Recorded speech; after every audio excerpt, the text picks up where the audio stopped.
In this video, we will give concise theses about those events that we are not allowed to call war and their consequences. Firstly, it is impossible to correctly assess the military conflict without studying its background. Let's start with two fundamental thoughts. Firstly, the conflict in the Donbass, like other conflicts in the territory of the former USSR, Transnistria, Abkhazia, Chechnya, Tajikistan, Karabakh, is a direct result of the destruction of socialism. Secondly, within the framework of a capitalist society, these conflicts have no solution. Only a reduction in tension, temporary respite is possible, but not a lasting peace based on the friendship of peoples. The United States, NATO and the European Union played a huge role in creating the conflict. It was with their active participation that the so-called Maidans took place. They used a long time for turning Ukraine into what it has become now. In particular, they actively and purposefully encouraged Nazism, encouraged the growth of Nazi sentiments and Nazi organizations. On the other hand, Russian capital also played an active role in planting the bomb, namely in creating the causes that had led to the current situation in Ukraine. Starting from 2000, there was an actual division of Ukraine between Western, Ukrainian and Russian capitals. Russian oligarchs massively bought up enterprises, ports, retail chains, blackmailed Ukraine with gas supplies. It is worth remembering such names as Zurabov and Chernomyrdin. Zurabov, for example, has been Russia's ambassador to Ukraine since 2009. He not only continued, but also deepened the policy aimed at interaction between Russia and Ukraine at the level of corporations and oligarchs, but not the public. Under him, the Russian embassy became even more passive than under his predecessors and did not seem to try to prevent the growth of anti-Russian sentiment. And it was the previous ambassador to Ukraine, Chernomyrdin, who began such a losing policy. Thus, a non-healing wound was created by mutual efforts of various forces.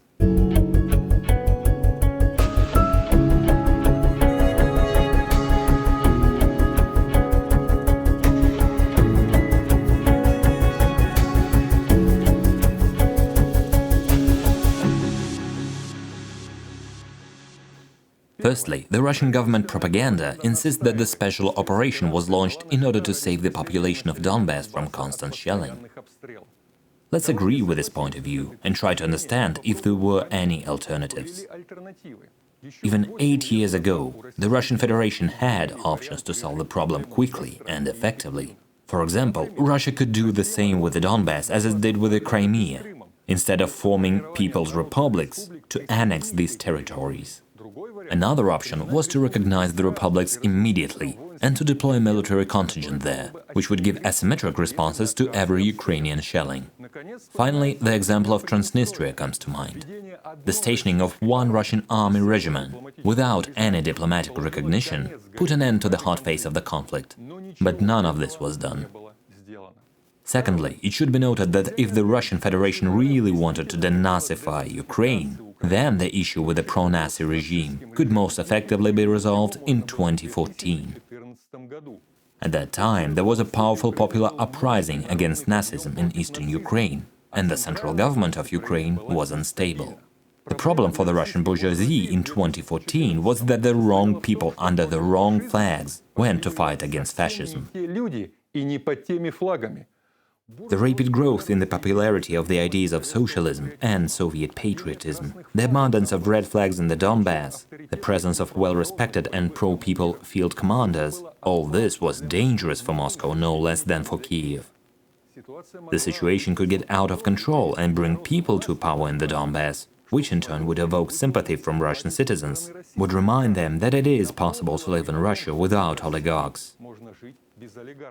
Therefore, instead of developing the anti-fascist struggle in the Donbass, Russian Federation did everything to stifle it. The republics were not recognized. The uncertain status of Donbass was mothballed in order to be used as a lever to put pressure on Ukraine at the cost of constant loss of life. The Minsk agreements were imposed on Donbass by joint Russian-Ukrainian efforts. Thirdly, separately we note the policy of the Russian authorities on the distribution of Russian passports. Residents of Donbass actively obtained Russian passports in order to additionally protect themselves.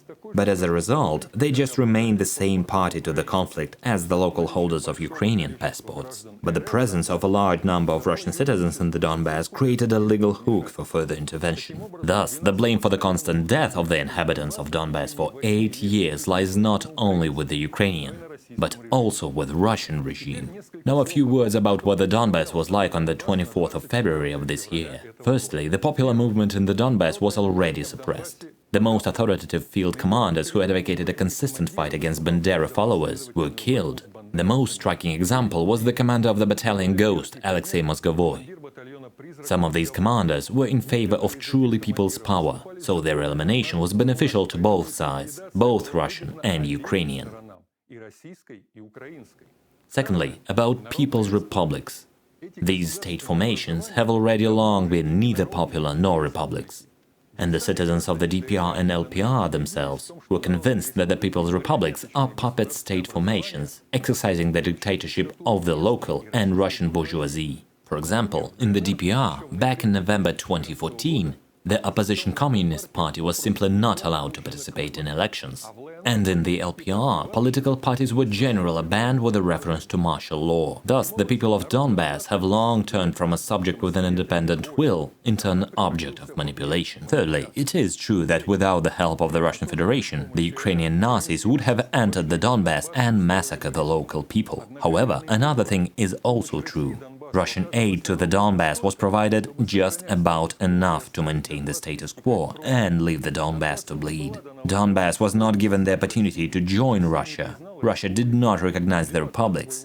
It did not introduce its military contingent there. The conclusion is simple. Residents of Donbass for all these years have been, and still remain, a bargaining chip in the hands of Russian and Ukrainian capital. So, the Russian authorities for all this time did not at all seek to prevent bloodshed in the Donbass and save its inhabitants. Maybe something has changed now. If we proceed from the need to stop shelling in the Donbass, we could limit ourselves, for example, to the suppression of firing points hitting the people's republics. It would be possible to give an asymmetric response to any fact of shelling, but it turned out differently. The fate of the inhabitants of Donbass is of no interest to anyone. They were just used as an excuse. A direct consequence of the outbreak of war was not the cessation, but the intensification of the shelling of Donbass. This follows even from the official data. The war, in the literal sense, has again come to the Donbass, both to the People's Republics and to those areas of Donbass that have been living without war for 8 years, and to the rest of the territory of Ukraine. At the same time, not only the people of Ukraine, but even the inhabitants of the Ukrainian part of the Donbass were not asked if they now want to join the so-called Russian world. I would like to address a few words to the guys on the front line. On a human level, we understand those who go into battle guided by the need to fight the Ukrainian Nazis, who believe in the denazification announced by Putin. But Nazism cannot be eradicated until its cause is destroyed, and its cause lies in the competition between hucksters, the market, the capitalism, and this is something Russia is not going to do. Moreover, there are enough Nazis in Russia itself. In Russia, there is already an analog of the right sector. There are movements to Hitler's accomplices. There are already museums of Vlasov, Solzhenitsyn and other scum. Many initiatives are supported at the highest level.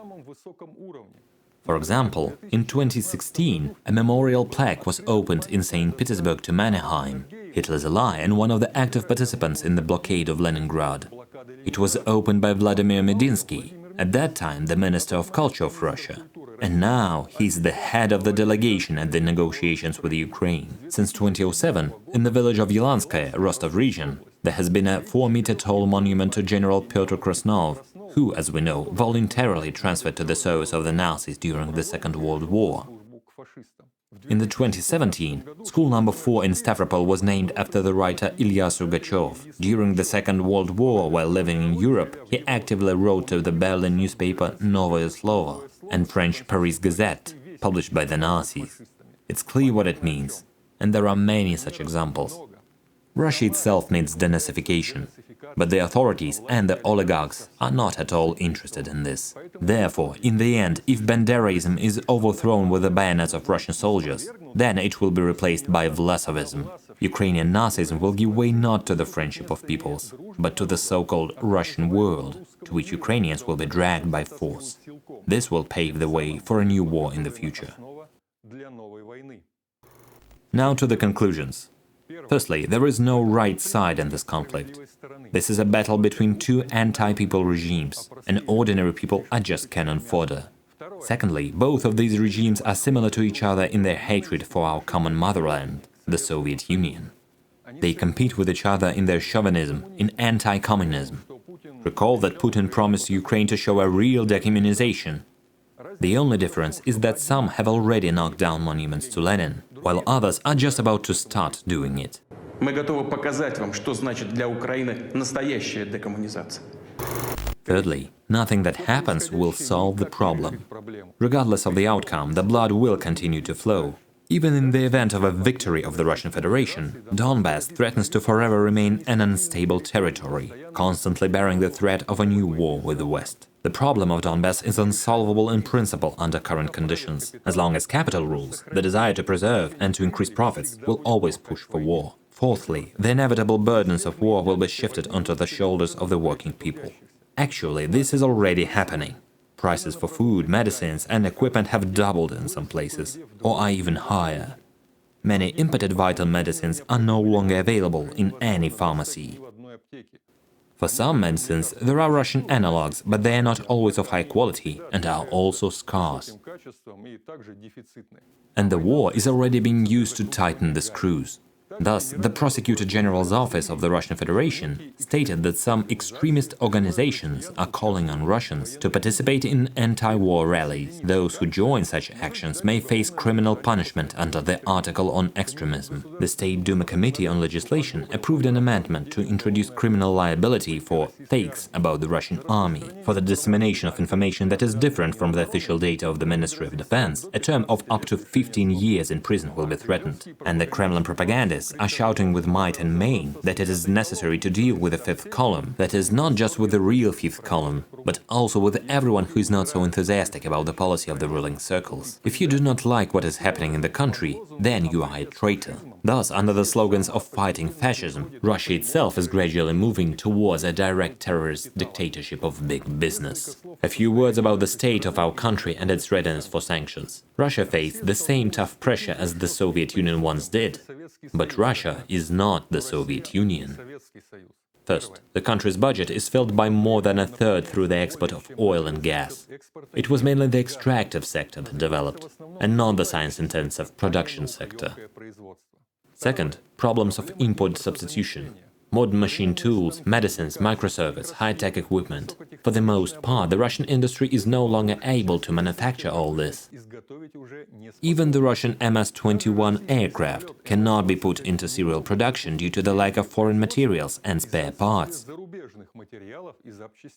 Meanwhile, the Russian container market is under sea blockade. The three world leaders in container shipping, the Swiss Mediterranean Shipping Company, MSC, the Danish Maersk, and the French CMA-CGM, have announced that they will stop accepting new orders for the transportation of containers to and from Russia from the 1st of March. Blocking movements of containers will not immediately, but eventually affect everything on our store shelves, from electronics and home appliances to sporting goods and pet food. The refusal to cooperate with Russia by the Taiwanese chipmaker TSMC, which occupies a unique position in the world market, is fraught with serious consequences. As for Russian processors, in the near future they will not become an equivalent replacement for the imported ones. Third, the impoverishment of the population. 43% of Russians do not have any savings. Most people have huge debt load. For mortgages alone, Russians owe banks more than 11 trillion rubles. And this is almost twice as much as it was in 2019. Fourth, the destruction of the healthcare system, its further curtailment despite the pandemic. The decline in the population of Russia in 2021 exceeded 1 million people for the first time in the modern history of the country. Fifth, the collapse of education, including vocational education. Digital Development Minister Maksud Shadayev said that a huge number of rural schools are not provided with teachers, and billions will not help here. And the terms of training in colleges will soon be reduced. Accordingly, the level of training of specialists will worsen. The army is also experiencing difficulties both with equipment and with the training of personnel. A small victorious war will not work. The conflict between the regular troops of the Russian Federation and Ukraine is becoming a protracted and bloody one. If in the course of the special operation Russia's success nevertheless begins to be outlined, then a more thorough intervention of the West is not ruled out. In any case, there is only one outcome: the balkanization of the conflict, turning it into a permanent fire. With more active Western intervention and taking into account the economic and social state of Russia, the most serious consequences, including military ones, are not ruled out. First, the special operation opened a Pandora's box, breaking the balance of the international situation. The West is making active efforts to isolate Russia. Sanctions, exclusion from the various international organizations, Council of Europe, the World Scientific Community, European Southern Observatory, ESO, European Organization of Nuclear Research, CERN, etc. Second, previously neutral states reacted to the military operation with great apprehension and are considering to join the NATO. For example, Finland announced its intention to apply for membership in NATO if the issue of national security becomes acute. Thus, the international consequences are extremely negative for Russia. Third, the sanctions deal a heavy blow to the Russian economy.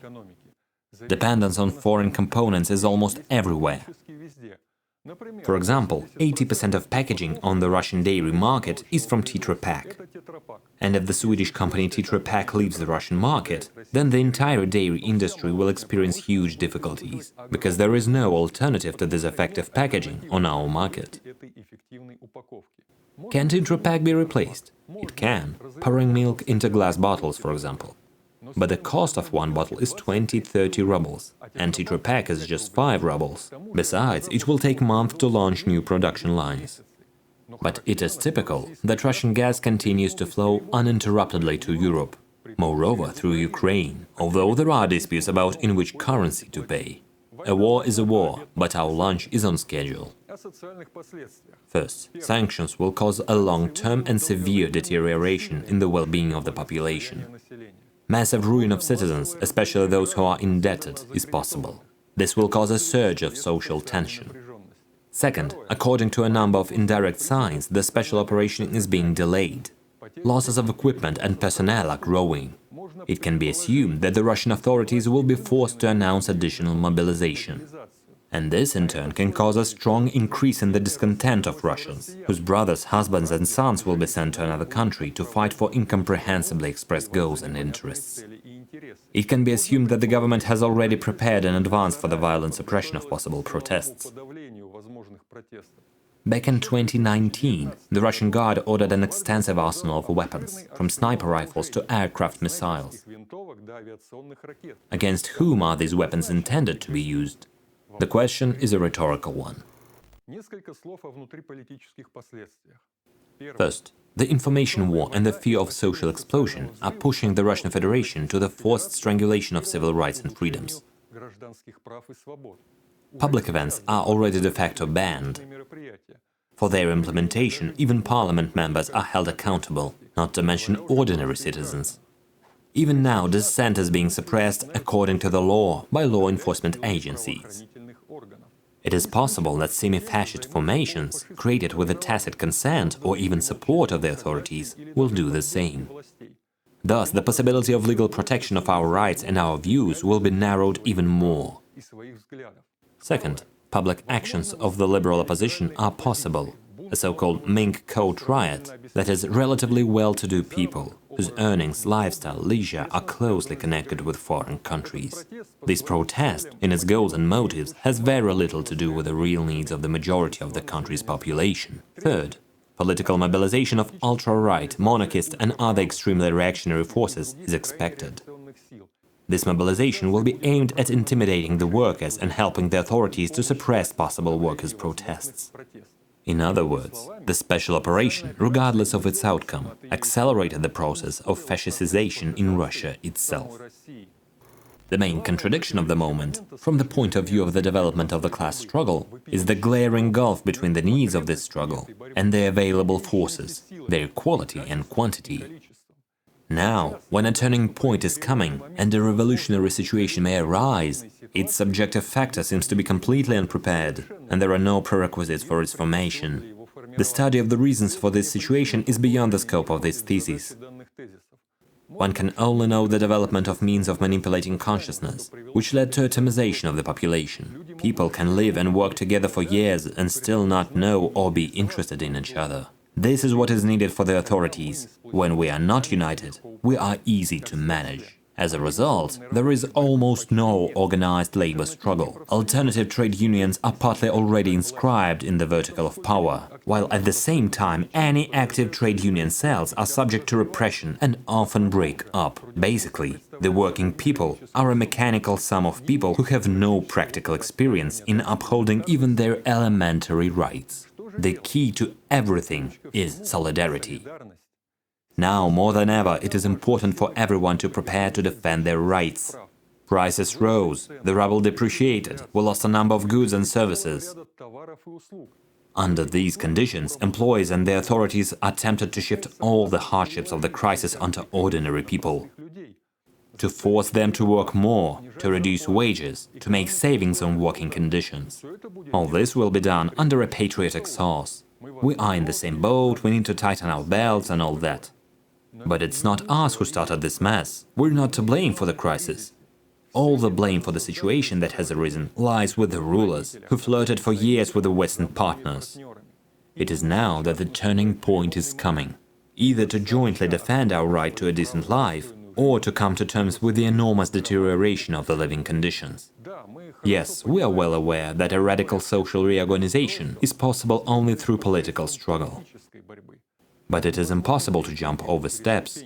Until people are hardened in a simpler, economic struggle, they will inevitably find themselves in the role of puppets in politics. However, there is also room for politics. We recommend that scattered, but not indifferent people should look out for each other, distribute materials that explain the true essence of the war, its class origins, tell people the truth. We emphasize that we do not offer anything illegal. And the last thing, we will have to keep in mind that we will certainly be subjected to harassment and repression. And they certainly won't listen to us. The chauvinistic frenzy, daily injected by television, remains strong. But this will last only as long as the deterioration of the socio-economic situation, the intensification of the crisis will not hit everyone noticeably. And then you will remember, we have warned you.